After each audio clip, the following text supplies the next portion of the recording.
आज मैं third video लेकर आई हूँ। Method of least square chapter हमने स्टार्ट किया था, अगर आपने वीडियोस देखी हो। सो मेथड ऑफ लीस्ट स्क्वायर के फर्स्ट वीडियो और सेकंड वीडियो का जो पार्ट है वो आपको डिस्क्रिप्शन बॉक्स में उसका लिंक मिलेगा। फर्स्ट पार्ट में हमने डिस्कस किया था fitting of straight line, straight line की फिटिंग से रिलेटेड। दैट मीन्स कि अगर हमें कोऑर्डिनेट एक्स और वाई के दिए जाएं तो हम exactly best suited straight line कैसे ऑब्टेन कर सकते हैं by the help of arbitrary constant. ठीक है, उसके बाद सेकंड इक्वेशन में हमने एक्सपोनेंशियल कर्व से रिलेटेड क्वेश्चन सॉल्व किए थे। आज थर्ड वीडियो में हम लोग डिस्कस करेंगे पैराबोलिक कर्व। जो कर्व पैराबोलिक नेचर के होते हैं उनको किस तरीके से ऑब्टेन किया जा सकता है, उनकी एग्जैक्ट इक्वेशन कैसे ऑब्टेन की जा सकती है अगर हमें कोऑर्डिनेट्स एक्स और वाई के कुछ इस तरीके से दिए जाएं।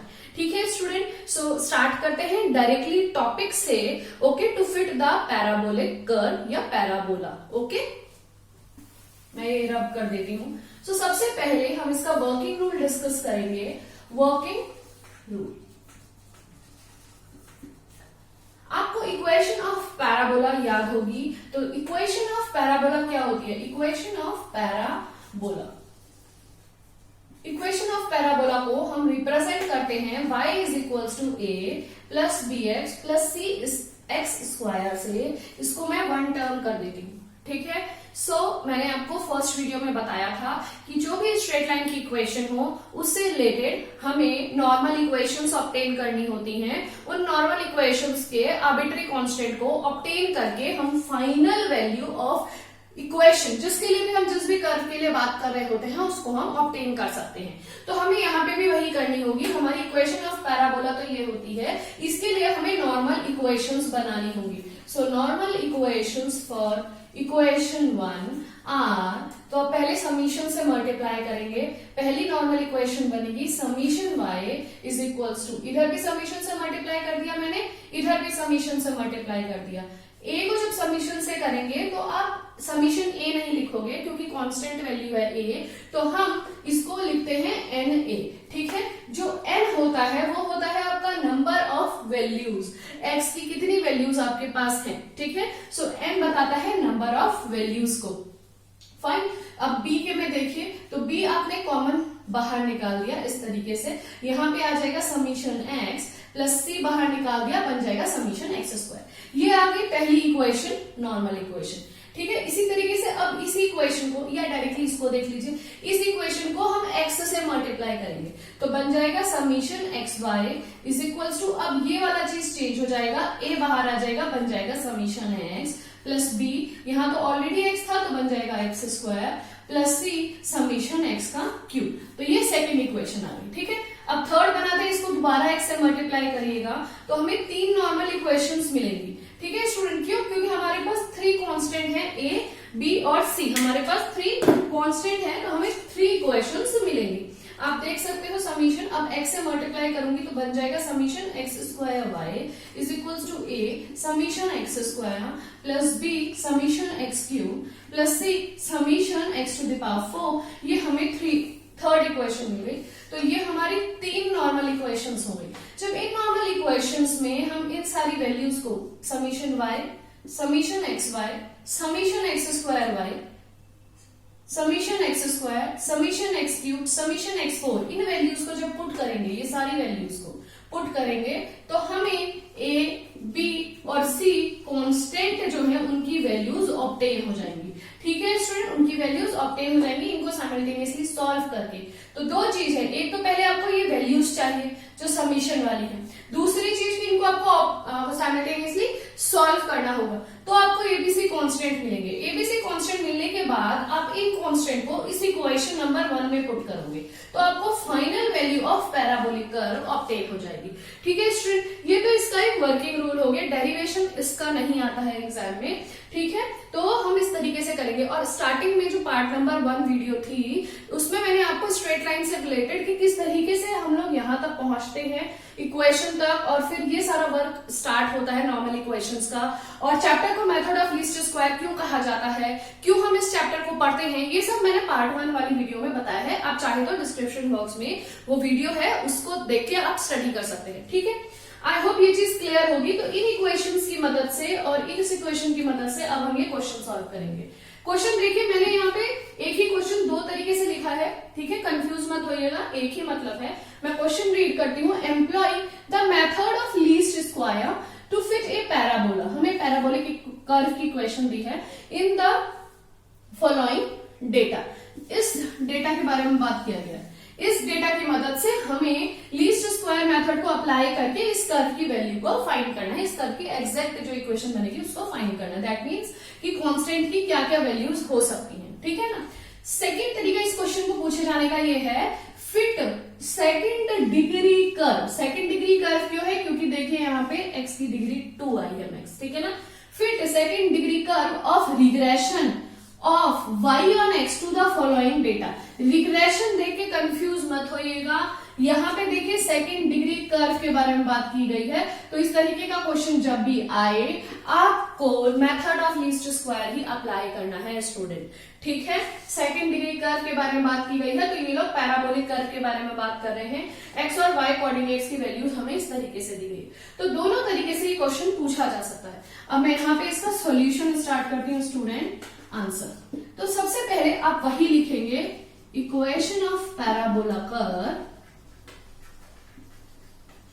इज, क्या इक्वेशन है? देखिए अगर ये क्वेश्चन दिया जाए तो आपको पता होना चाहिए, ठीक है। अगर इतना पोर्शन दिया जाए तो आपको पता होना चाहिए। अगर ये दिया है तो आपको बिल्कुल इजी है, डायरेक्ट क्वेश्चन है, ठीक है ना। ये दिया है तो थोड़ा टिल्टेड है क्वेश्चन, आपको समझ में आ जाना चाहिए। Equation of parabola curve y equal to a plus bx plus cx square होती है। इसको मैं वन टर्म कर देती हूँ। नाउ देखिए मैं टेबल नहीं बना रही हूँ, पहले मैं नॉर्मल इक्वेशंस लिख रही हूँ, ठीक है, ताकि आपको आसान हो जाएगा टेबल बनाने। तो नॉर्मल इक्वेशंस जो ये हैं वो डायरेक्टली यहाँ आ जाएंगी। मैं यहाँ लिख देती हूँ normal equations. Now normal equations of above curve are, क्या आ जाएगा, summation y is equals to na plus b summation x plus c summation x square, ठीक है। फिर summation x y is equals to a summation x plus b summation x square plus c summation x cube, ये है third. इन equations को मैं यहाँ लिख रही हूँ, ठीक है। आप हमेशा इसी तरीके से क्वेश्चन करिएगा, पहले नॉर्मल इक्वेशंस लिख लीजिएगा। क्यों? क्योंकि आपको पता चलेगा कि टेबल में से मुझे कौन कौन सी वैल्यूज को फाइंड करना है। अगर आपने पहले ही टेबल बना ली स्टूडेंट, तो ये होगा आपने कम स्पेस में टेबल बना ली, ये सोच के कि मुझे शायद एक्स स्क्वायर या एक्स क्यूब या एक्स टू द पावर 4 वाला समीशन की वैल्यू नहीं चाहिए, ठीक है। तो इसलिए मैं हमेशा गाइड करती हूँ कि पहले नॉर्मल इक्वेशंस लिख लो, देख लो उसमें से कौन कौन से कॉलम्स बनने हैं टेबल में, उसके बाद आराम से टेबल बनाओ, तो आपको इक्वली स्पेस्ड भी मिल जाती है, टाइम भी बच जाता है। इसीलिए मैं यहाँ पे नॉर्मल इक्वेशंस लिख रही हूँ। X square y is equal to a summation x square plus b summation x cube plus c summation x to the power 4, ये 4 आ गई, ठीक है। नॉर्मल इक्वेशंस हो गई।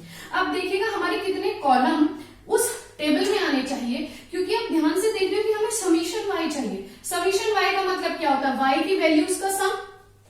आपको इतना तो पता ही होगा ना, समीशन y क्या होता है। समीशन y मतलब y की जो वैल्यूज है सारी, उनको जब आप जोड़ोगे, सम करोगे, जो वैल्यू आपको ऑब्टेन होगी वो समीशन y होगा। तो इसी तरीके से हमें सारे कॉलम्स बनाने ही पड़ेंगे ताकि हम उनकी वैल्यू जोड़ सके और आंसर जो ऑब्टेन हो वो हम यहाँ पे पुट करके इक्वेशंस को ऑब्टेन कर सके, ठीक है ना। तो हमें क्या क्या चाहिए? देखिए समीशन y चाहिए, समीशन एक्स वाई चाहिए, समीशन एक्स स्क्वायर वाई चाहिए, समीशन x चाहिए, summation x square, summation x cube, summation x to the power 4, summation x to the power 3।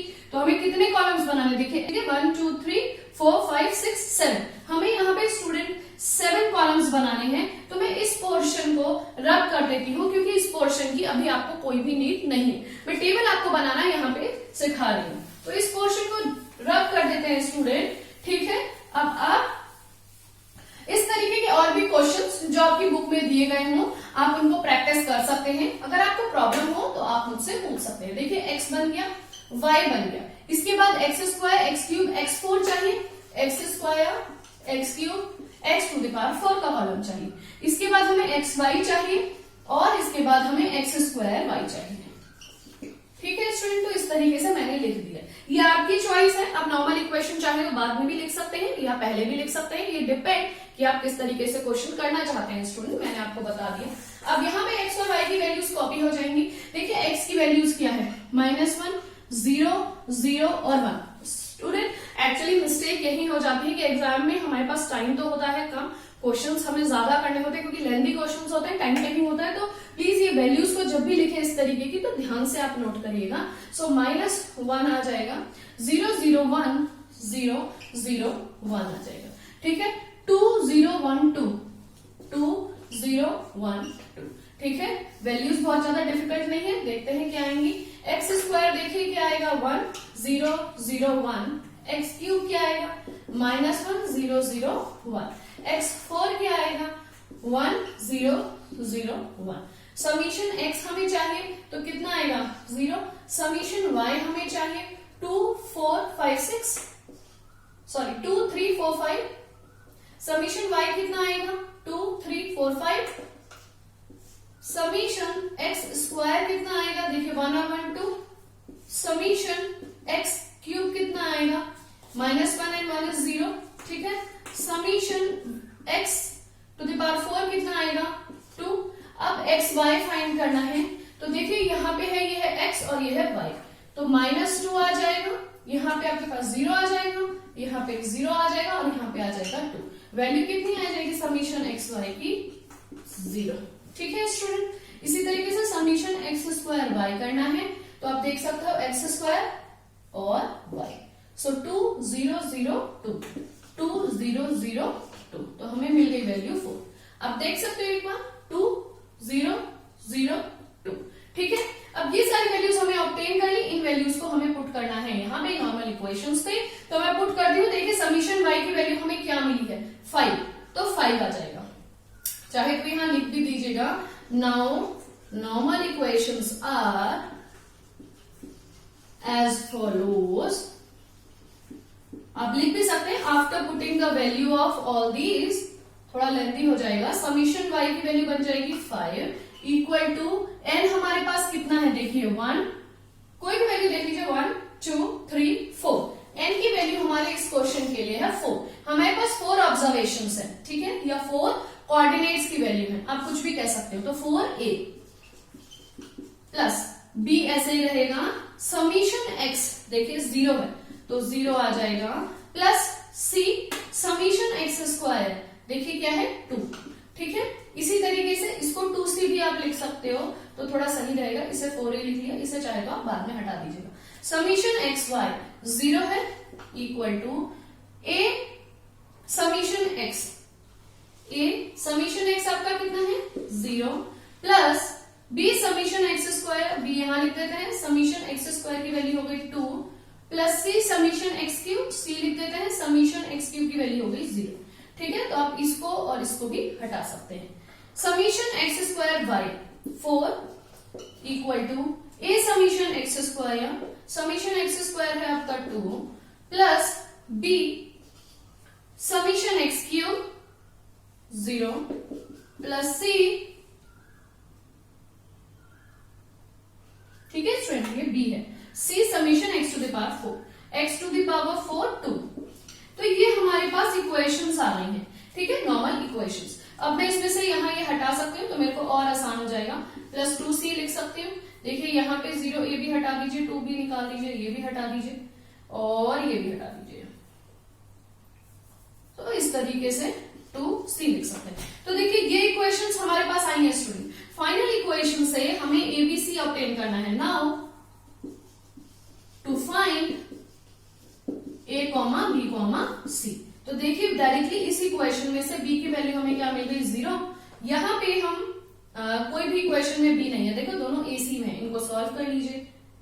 5 is equals to 4a plus 2c, 4 is equals to 2a plus 2c, subtract करते हैं, cancel हो जाएगा, 4 minus 2 आपके पास 2a आ जाएगा, यहाँ पे क्या आ जाएगा 1 और माइनस माइनस वाले साइन आपके कुछ नहीं, दोनों पॉजिटिव हैं।